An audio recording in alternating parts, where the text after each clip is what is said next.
On the countless pages of human history, the names of thousands of kings, generals, and conquerors lie scattered. Some ruled only their own age, some conquered a few lands, and some managed to terrify the world for a brief moment. But among them all, there is one name that is not merely the name of a king, but the symbol of human will, military obsession, and unimaginable ambition. That name is Alexander the Great, a young man who, in just 13 short years of rule, changed the map of the world so dramatically that the politics, civilizations, and military history of East and West were never the same again.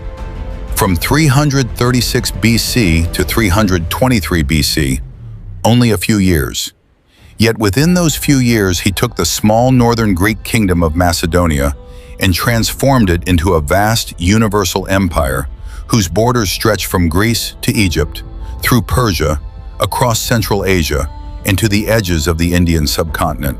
These were not merely wars to seize pieces of land.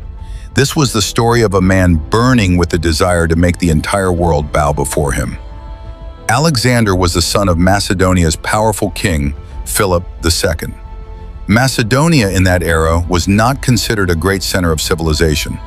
It was a rugged, mountainous, warlike state lying north of the Greek world, often looked down upon by the southern Greek city-states. But it was from this very land that Philip II forged a new military power. Philip was no ordinary king. He was a born soldier, a dangerous strategist, and a ruler consumed by expansion. He transformed Macedonia's scattered strength into an organized army of steel. The long-speared Macedonian phalanx, the lightning-fast cavalry divisions, disciplined battlefield coordination, and rapid shock assaults. With these innovations, Philip broke his surrounding enemies one by one, until nearly all of Greece began to bow before his political supremacy. But the greatest preparation of this warlike king was not his army, it was his son, a child whose eyes held no ordinary dreams. Alexander was not raised in the softness of palaces. His childhood was surrounded by the neighing of horses, the clashing of armor, the councils of generals, and maps of war spread across the halls. He grew up among swords. Philip quickly realized that there was something extraordinary about this boy. There was confidence in his speech, stubborn fire in his temperament, and a strange restlessness in his eyes, as if the world around him was simply not enough. That is why, for his education, Philip chose the greatest philosopher of that age, Aristotle. Aristotle did not give him mere book knowledge. He taught him philosophy, politics, logic, medicine, geography, literature, ethics, astronomy, and above all, the consciousness of Greek intellectual superiority. Alexander read the legends of Achilles, Hercules, and the heroes of antiquity, and slowly a conviction began to take root inside him, that one day he too would stand among those immortal names in history. For him, empire was not simply an inheritance. He began to see it as his personal destiny, a lion of the battlefield at a young age. Alongside his education, Alexander was given formal military training. He began accompanying his father on campaigns, crushing rebellions, and taking part in operations against hostile tribes. At a very young age, he had already begun commanding cavalry units. Most notably, at the Battle of Chaeronea, his courage stunned everyone. It was the battle in which Philip II delivered a crushing and decisive defeat to the united Greek forces, and the young Alexander charged deep into enemy lines with such ferocity that even seasoned generals were forced to acknowledge his brilliance. He was not merely a prince who issued commands. He was a commander who fought from the front. And that was exactly what made the Macedonian army obsessed with him. Alexander did not sit on a throne far away from his soldiers. He marched with them. He stood with them in the rain. He bled with them on the battlefield, and he rewarded them generously. That is why his army feared him less and loved him more. And that love would soon become the greatest weapon with which he would attempt to conquer the world. In 336 BC, Philip II was suddenly assassinated. The palace was swallowed by conspiracy. The royal court descended into fear. The Greek city-states began signaling rebellion. And in the middle of that chaos, a 20-year-old Alexander the Great ascended the throne of Macedonia. His enemies believed this young prince would not last long, but they had not seen the fire burning in his eyes. The moment he took the throne, Alexander moved with the speed of lightning. Internal rivals were eliminated. Royal claimants were removed from his path. Rebellious regions were crushed under marching armies, and the Greek cities that dared to rebel were dealt with so harshly that terror spread through the rest. Within only a few months, all of Greece stood silent before him once again. Now Macedonia was secure, and for the first time Alexander fixed his gaze upon his father's unfinished dream, the conquest of the mighty Persian Empire, a dream that was about to shake the world. Persia, the largest empire on earth, millions of subjects, unimaginable treasure, vast royal roads, imperial armies, and centuries of established dominion. An ordinary ruler would not even dare to imagine challenging such a power. But Alexander made his decision. Either Asia will bow before me, or I will die on the battlefield.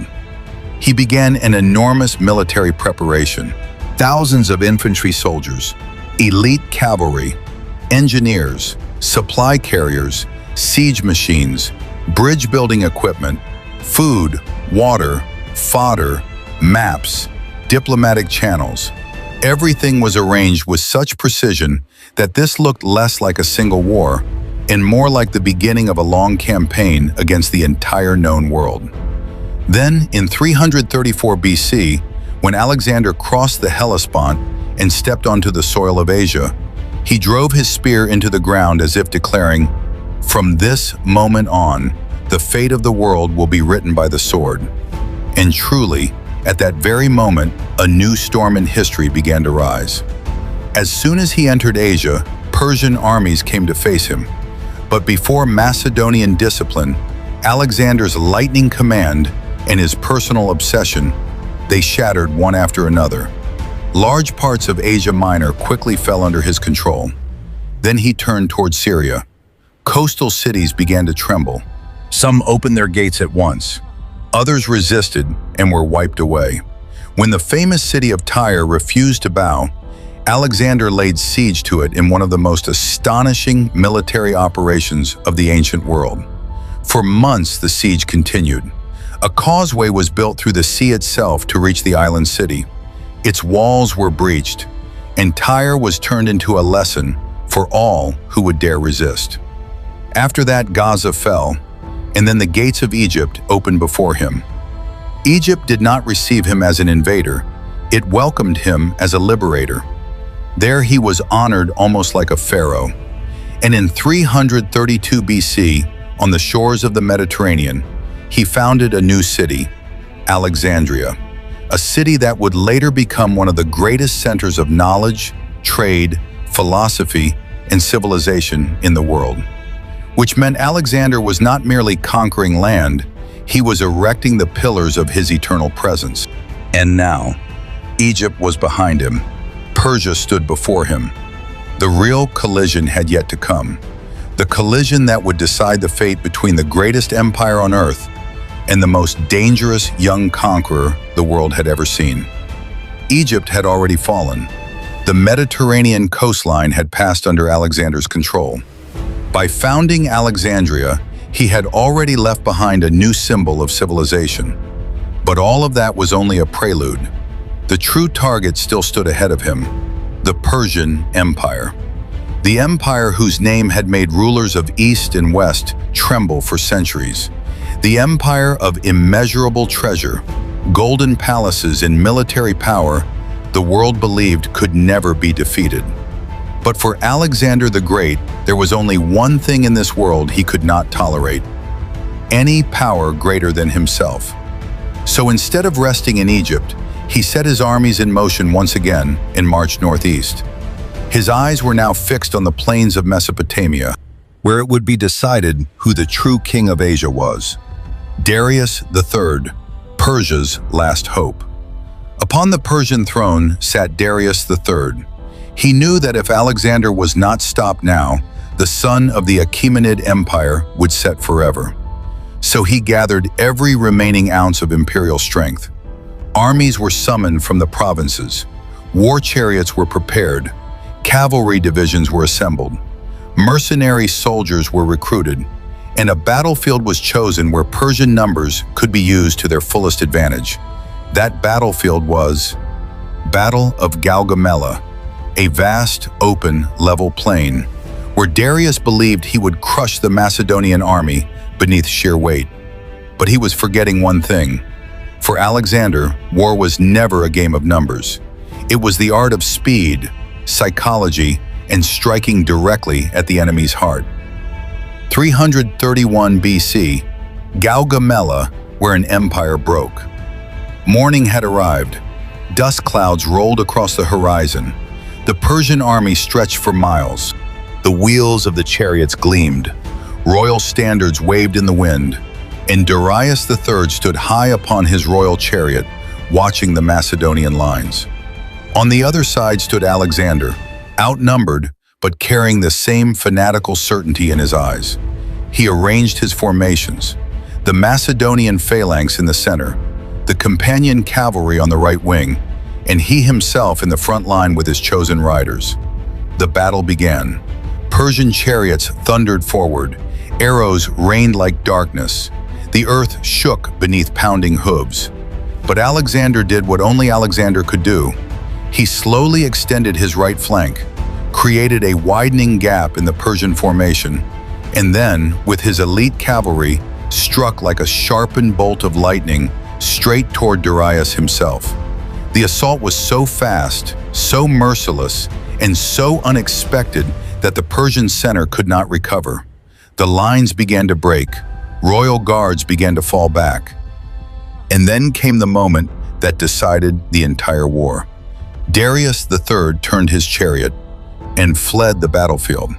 The moment the king ran, the courage of that massive army collapsed like a wall of sand. The force considered the largest in the world turned into a stampede within hours. At Gaugamela, a battle was not merely lost. The spine of centuries-old Persian kingship was shattered forever. The gates of Babylon opened on their own. After Gaugamela, resistance began to dissolve before Alexander. The first great prize before him was Babylon. The Babylon whose palaces, gardens, and walls were famous across the world, a majestic royal center of Persian authority. But now the city had no will left to fight. Its gates were opened. The local nobility came out to welcome him. Treasures were presented, and Alexander entered Babylon in triumph. After that came Susa, its royal vaults overflowing with gold and silver. Then came Persepolis, the beating symbol of Persian pride. The city where Achaemenid kings had once walked those grand stairways, where ambassadors from across the world had bowed with tribute, and now Macedonian horses echoed through its halls. Alexander entered those palaces, seized their treasures, and turned Persian royal glory into a monument of his own victory. It is said that the royal buildings of Persepolis were later allowed to burn in flames, as if to announce to the world that the age of the old empire was over. Darius III was now nothing more than a king in flight. He retreated eastward, but even his own companions had begun to lose faith in him. At last, Persian imperial authority effectively collapsed, and Alexander no longer called himself merely the King of Macedonia.